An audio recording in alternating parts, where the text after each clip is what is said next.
අද අපි බලමු ගෙදරදීම සොෆ්ට් එකට කඩෙන් ගන්නවා වගේ රසම රස බ්‍රවුනීස් හදාගන්නේ කොහොමද කියලා.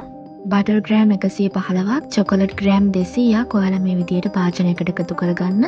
ඊට පස්සේ මේ දෙක හොඳට ඩබල් බොයිල් කරගන්න පුළුවන් භාජනයකට දාගන්න ඕනේ. මේ දෙකම මෙල්ට් වෙනකන් පිච්චෙන්න නොදී හොඳට මෙල්ට් කරගන්න ඕනේ අඩු ගින්දරේ. මතක තියාගන්න ලිප තියාගන්න ඕනේ අනිවාර්යෙන් අඩු ගින්දරේ, නැත්තම් මේ දෙක කර වෙන්න බලයි.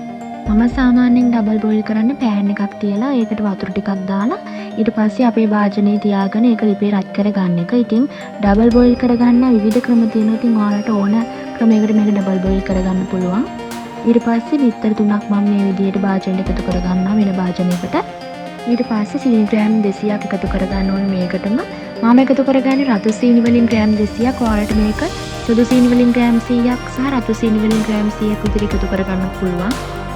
ඊට පස්සේ මේ දෙක හොඳට මේ විදිහට මික්ස් කරන්න ඕනේ. සීනි ටික දිය වෙනකම් හොඳට මික්ස් කරගන්න ඕනේ. ඔන්න දැන් මේ ගානට මික්ස් වුණාම පදම හරි. ඔයාලට පේනවා නේද මේ දෙක හොඳට මේ විදිහට මික්ස් වෙලා තියෙනවා. ඉතින් ඊට පස්සේ අපිට මේ මිශ්‍රණයට දාගන්න පුළුවන් අපි කලින් ඩබල් බොයිල් කරගත්ත අපේ චොකලට් මිශ්‍රණය මේ විදිහට.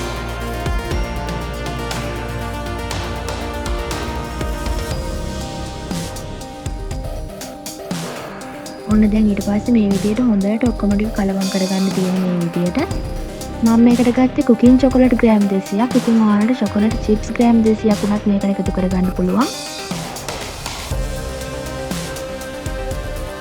ඊට පස්සේ ලුණු තේ හැඳි කාලයක් එකතු කරගන්න ඕනේ. ඊට පස්සේ චොකලට් පවුඩර් ග්‍රෑම් 30ක් ඒකට එකතු කරගෙන අපිට කේක් පිටි හරි නැත්නම් සාමාන්‍ය පාන් පිටි හරි ග්‍රෑම් 90ක් එකතු කරගන්න පුළුවන් මේ විදිහට මේ මිශ්‍රණයටම. මේ ටික එකතු කරාට පස්සේ අපිට තියෙන්නේ කිරි මේස හැඳි දෙකක් එකතු කරගන්න. කිරි එකතු කරේ නැහැ කියලා ප්‍රශ්නයක් වෙන්නේ. ඔයා කැමති නම් එකතු කරගන්න. හැබැයි කිරි එකතු කරගත්තාම අපේ බ්‍රවුනි එකට හොඳ සොෆ්ට් ගතියක් එනවා. ඒක නිසා මම කිරි අනිවාර්යෙන් එකතු කරනවා. ඊට පස්සේ වැනිලා තේ හැන්දක් දා ගන්නවා අපිට හොඳ සුවඳක් රසයක් එන්න. ඊට පස්සේ මේ ඔක්කොම ටික මේ විදිහට හොඳට කලවම් කරගන්න ඕනේ. ඔන්න මේ පදමට ආවට පස්සේ මිශ්‍රණය හොඳට මික්ස් වෙලා තියෙනවා. ඊට පස්සේ ඔයාලට පුළුවන් ආලගේ බේකින් ට්‍රේ එක අරගෙන තෙල් හරි පොල් තෙල් හරි නැත්නම් බටර් ටිකක් හරි ගාලා මේ විදිහට අපේ මිශ්‍රණය දාගන්න.